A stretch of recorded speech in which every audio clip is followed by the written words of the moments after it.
আমার টাকা নাই তাই আমি বইও নিই। বইয়ের জন্য 200 টাকা দিয়েছি।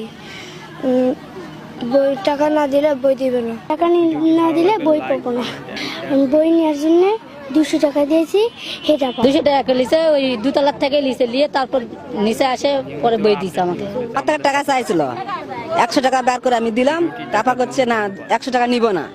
আমি বললাম যে আমার কাছে টাকা নাই এখন বর্তমানে, আমার কাছে পরে না দিব না, কথা না এক্ষুনি 200 টাকাই লাগবে। বলেছেন যে স্লিপ ফান্ডের সহিত স্থানীয় জনগণ কিছু সম্পৃক্ত হবে। ভালো লাগবে লাইক কমেন্ট এন্ড সরকারের বলেছেন উনি ওটাই আবার আমাদের বলেছেন।